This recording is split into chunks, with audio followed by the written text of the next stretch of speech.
Urban Psychology adalah mata kuliah yang merupakan sebuah dasar yang digunakan oleh bidang psikologi dalam mempelajari ilmu psikologi perkotaan, di mana pada materi yang diajarkan oleh dosen mencakup tentang kehidupan masyarakat yang tinggal dan beraktivitas di dalam perkotaan. Perbedaannya dengan mata kuliah lain adalah, mata kuliah ini lebih cenderung mengamati dan berfokus tentang masyarakat dan kehidupan di perkotaan, sedangkan pada mata kuliah lain lebih sering berfokus pada individu. Adapun membahas tentang bagaimana dampak hiruk-pikuk perkotaan dan bagaimana cara warga menghadapinya setiap hari. Di perkotaan juga tingkat kesenjangan sosialnya sangatlah tinggi. Terlebihnya biaya hidup yang berkali-kali lipat dari perkampungan ataupun desa. Tata kotanya juga diatur sedemikian rupa sehingga memudahkan pemerintah dan masyarakatnya. Contohnya pembagian dalam tata kota adalah area perkantoran seperti SCBD di Jakarta Selatan, pertokoan seperti Glodok, dan area yang banyak universitasnya di Jakarta Barat, kayak BINUS, Trisakti, Tarumanegara. Mayoritas masyarakat perkotaan juga sangat sibuk sebagai warga yang aktif bekerja dan menempuh pendidikannya, terutama yang sedang berada pada masa usia produktif. Fasilitas pendidikan di perkotaan juga lebih memadai daripada di pinggiran kota, atau pedesaan, ataupun perkampungan. Para orang tua di perkotaan juga lebih cenderung mementingkan pendidikan tinggi bagi anak-anak mereka.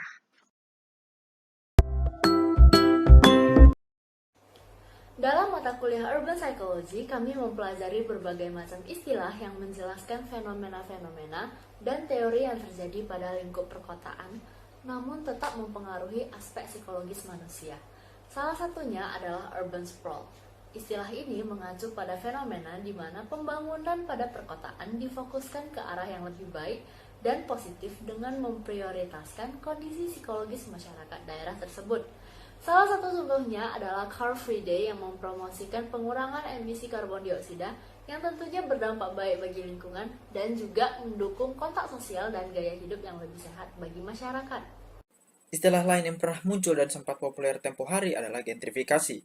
Gentrifikasi adalah suatu perpindahan penduduk atau pendatang yang berpenghasilan lebih tinggi ke daerah yang sosioekonominya lebih rendah. Kalian ingat kasus Kristen Grey di Twitter?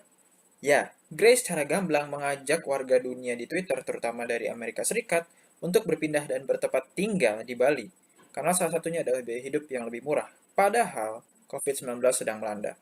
Hal ini tentu berdampak pada perencanaan urban, menimbulkan pertimbangan antara harus mensejahterakan rakyat atau melayani turis. Tentu ini juga berpengaruh terhadap kehidupan warga Bali dan bisa menimbulkan superioritas ras asing terhadap warga lokal. Menyelesaikan masalah perkotaan, psikologi membutuhkan bantuan dari ilmu lain, yang berarti urban psychology merupakan ilmu interdisipliner. Misalnya, kami juga mempelajari mengenai ilmu sosiologi, yang pertama kali menemukan istilah gentrifikasi. Maka dari itu, temuan itu kami pakai untuk membantu kami di urban psychology. Jadi, apa saja sih yang kami dapat dan pelajari dari mata kuliah Urban of Psychology ini? Tentu banyak sekali hal dan informasi yang kami dapat dan dapat diimplementasikan dari proses pembelajaran yang telah berlalu. Namun ada dua hal yang kami akan sampaikan dan yang patut untuk disorotkan sebab itu sangat kami rasakan sebagai mahasiswa dan itu sangat kami betul-betul rasakan di kehidupan nyata. Manfaat pertama dari mempelajari mata kuliah Urban Psychology ini adalah layaknya seperti seorang manusia, sebuah kota juga memiliki relasi yang tercermin dari interaksi yang terjadi di antara pemerintah atau pemimpinnya dengan masyarakatnya.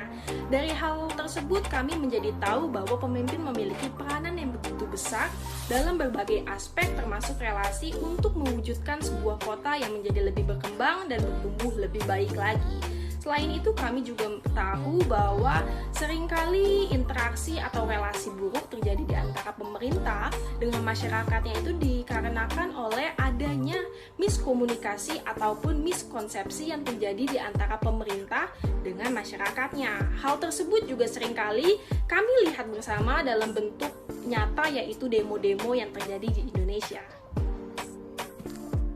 Manfaat kedua yang saya pelajari dari matkul urban psikologi